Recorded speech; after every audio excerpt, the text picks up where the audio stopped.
Hey, good morning everybody. Dano the Rust Buster coming at you from Davie, Florida. We're back with the 73 Dodge Charger. And it started out with the floor pans was the toughest section to work.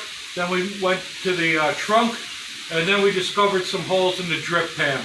That's very typical for these cars, and like usual, what I did was I cut out this, took a section out of it, however this goes, to gain access. And then from there, I made the patches, got those attached. I used Duraglass to hold them down, and then on top of that some more Duraglass, and then the caulking, and then Flex Seal. This is now liquid tight all up in here, and I don't expect any problems. I'm putting it back together now, and without even water testing it, because I know that there may be a small drip once we complete. However, there's a lot of room underneath, and I always dress the bottom of the drip pan to get the rust off of it. And if there's any drip, then I can take care of it from the inside.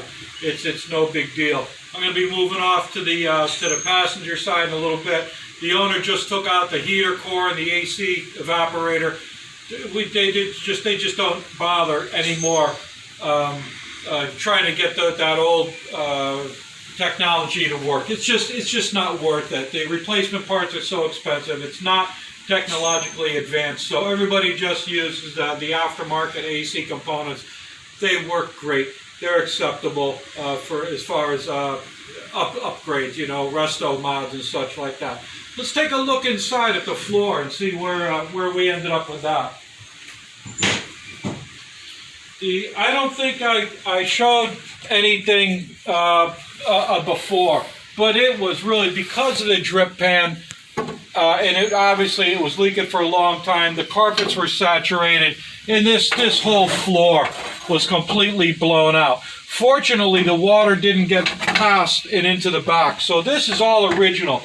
All the seat mounts are still good, and that's always a good sign.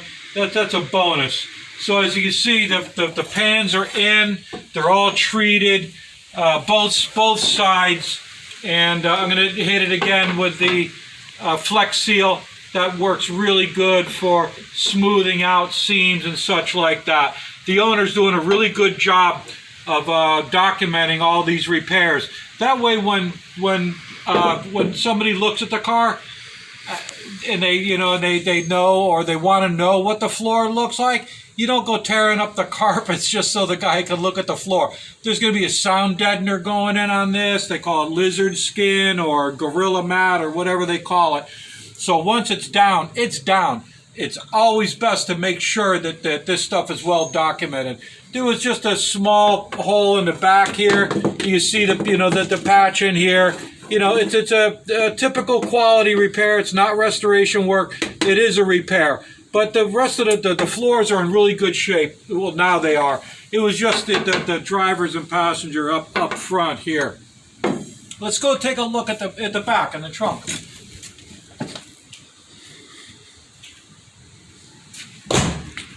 As per usual with all these cars, as I've said in the past, the water comes in from the front. You can always looking for the floor pans and the trunk. Drip pan, floor pan, trunk pan. 1, 2, 3. That's the most common. And this one was no exception. Once the gasket gets, as I've said in other videos, once the gasket gets hard and the water gets underneath there, it's a downhill slope from there.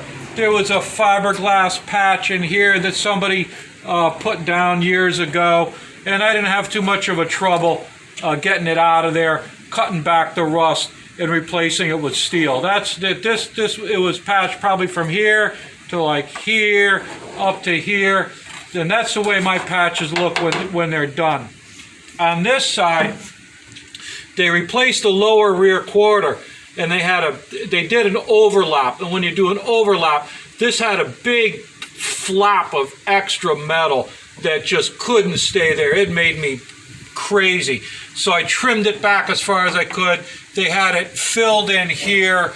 It was really not one of the better jobs that I've seen, although it was quite typical. But I got it knocked down pretty good, and we'll be able to get that to blend in. There are a couple other, holes here and there that I took care of. There was a pretty good sized one here, and I hogged out all the caulking. So now it looks like a clean, tight trunk. The way, as you see from my videos, I'm pretty crazy about the trunk. The owner's pretty handy with this stuff. He's really big on learning. I'm pointing him in the direction of the right products to use, and I'll just now he can hit it a couple more times with the Flex Seal to give it a real clean look after it's all vacuumed out and such like that, and I move on. He's probably even going to put in the trunk gasket. He's pretty good like that. I'll show him what adhesives to use.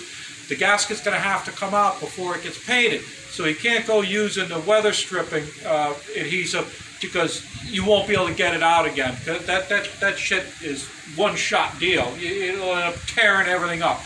So I want to put it down with a gentle adhesive, be able to remove it, paint the car, then use the 3M product. There were a couple other little, the typical holes up here.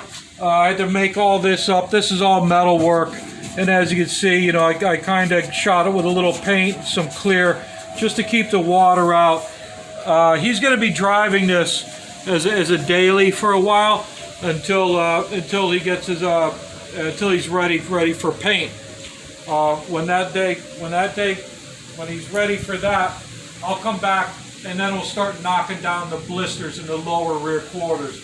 Pull the glass trim off and look for anything like that. So, like I was saying, he wants to drive it daily, so we're going to come to a stopping point so he can put his interior back in, get his tunes in there, put his spare tire in there, the cooler to go to the beach, without driving around with all these Dalmatian spots where I've worked the blisters. It was just, we can wait for a little bit. This car has a ceiling on its value right now. Of course, as we know, every year it gets to be more and more and more, probably $1,000 a year in value. I wouldn't doubt it.